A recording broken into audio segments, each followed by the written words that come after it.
జై తెలంగాణ. చాలా బాధాకరమైనటువంటి విషయం.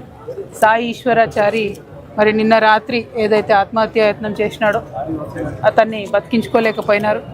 డాక్టర్స్ కానీ ఎవరు కానీ ఎంత ప్రయత్నం చేసినా కూడా మరి బిడ్డ మనకు దక్కలేదు. మరి ఈరోజు బీసీల పట్ల ఏదైతే రాష్ట్ర ప్రభుత్వం కేంద్ర ప్రభుత్వం ఇద్దరు కూడా ఉదాసీనంగా వ్యవహరిస్తున్నారో దాన్ని చూసి మరి ప్రయత్నం చేసిన అని సాయి ఈశ్వరాచారి గారు చెప్పిండ్రు. నేను మాత్రం బీసీ బిడ్డలందరిని ఒకటే అడుగుతా ఉన్నా, కేంద్ర రాష్ట్ర ప్రభుత్వాలు చేసిన ద్రోహానికి ఖచ్చితంగా మనం కొట్లాడాలి వాళ్ళ మీద. కానీ కొట్లాడే పంత ఇది కాదు. మన ప్రాణం తీసుకుంటే మనకెవ్వరికి కూడా అది లాభకరమైనటువంటి విషయం కాదు. తెలంగాణ ఉద్యమంలోనే అనేక మంది యువకులను కోల్పోయినాం. బీసీ ఉద్యమంలో మనం ప్రాణాలు తీసుకుంటూ బంద్ చేద్దాం. రోడ్డు మీద నిలబడి బరిగీసి కొట్లాడి ప్రభుత్వాల మెడలు వంచి బీసీల రిజర్వేషన్లు సాధించుకుందాం. మేమందరం కూడా బీసీల కోసం పోరాటం చేస్తూ ఉన్నాం. ప్రాణాలు ఇవ్వడం అన్నది దీనికి సొల్యూషన్ కాదు. ఎట్టి పరిస్థితుల్లో కూడా ప్రాణాలు ఇచ్చే పద్ధతి పెట్టుకోవద్దు. బీసీ బిడ్డలకు ఒక అక్కగా చెప్తా ఉన్నా, మీకు చేతులు ఎత్తి నమస్కరించి చెప్తా ఉన్నా, మీకోసం ఎంతకంటే అంతవరకు కొట్లాడతాం. గత 2 ఏళ్ల నుంచి కొట్లాడుతున్నాం. మీరు చూసిర్రు మనందరి సమిష్టి పోరాట ఫలితాల వల్ల బిల్లులు వచ్చినాయి, అసెంబ్లీలో వచ్చినాయి. ఇప్పుడు అది రాష్ట్రపతి దగ్గర ఉన్నది. ఏనుగెళ్ళింది తోక చిక్కింది అన్నట్టుంది. సో ఈ చివరి అంశం ఏదైతే ఉందో, చివరి ఘట్టం ఏదైతే ఉందో అది కేవలం ప్రజా పోరాటాల వల్ల సాధ్యమైతే తప్పితే ఇట్లా ఆత్మహత్యల వల్ల సాధ్యం కాదు. సాయి ఈశ్వరాచారి గారి కుటుంబానికి కంప్లీట్గా మేమందరం కూడా అండగా ఉంటాం. ప్రభుత్వాన్ని కూడా నేను డిమాండ్ చేస్తున్నా, తక్షణమే వారికి ఒక మంచి ఇల్లు కట్టి ఇవ్వాలి. 3 పిల్లలు ఉన్నారు, దయనీయమైన పరిస్థితి ఉన్నది.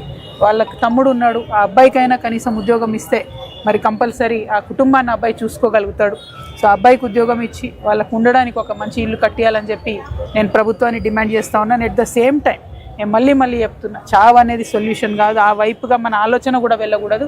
ఎట్టి పరిస్థితులలో మనం ఈసారి ఉద్యమాలతోని కొట్లాటలతోనే వస్తుంది. అది ప్రజా పోరాటాలతోనే సాధ్యమవుతుంది. అయిపోయింది, చివరి అంకంకి వచ్చింది బీసీ బిల్లు. ఇటువంటి దశలో ఇట్లాంటి ప్రయత్నాలు ఎవరు కూడా చేయొద్దు అని చెప్పి మళ్ళొకసారి మీ సోదరుగా నేను తెలియజేస్తూ, ఖచ్చితంగా బీసీ బిల్లు సాధిస్తాం. సాయి ఈశ్వరాచారి గారి ఆత్మకు శాంతి జరగాలని చెప్పి నేను చేకూరాలని చెప్పి మనస్ఫూర్తిగా కోరుకుంటున్నాను. మరి అన్న వాళ్ళందరూ కూడా ఉన్నారు, మన రాఘవాచారి గారు, అట్లనే మా తమ్ముడు నవీనాచారి గారు, మారయ్య గారు, అందరూ కూడా రాష్ట్ర జాగృతి నేతలు అందరం కూడా ఇక్కడ ఉన్నాం. ప్రతి ఒక్కరం కూడా మరి కొట్లాడతాం. వారికి న్యాయం జరిగే వరకు వారికి అండగా ఉంటామని తెలియజేస్తున్నాం.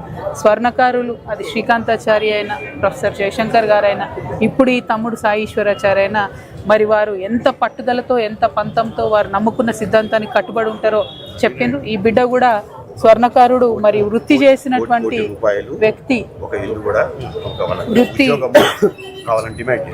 చేసినటువంటి వ్యక్తి కాబట్టి స్వర్ణకారుల కష్టాలు తెలిసినటువంటి వ్యక్తి.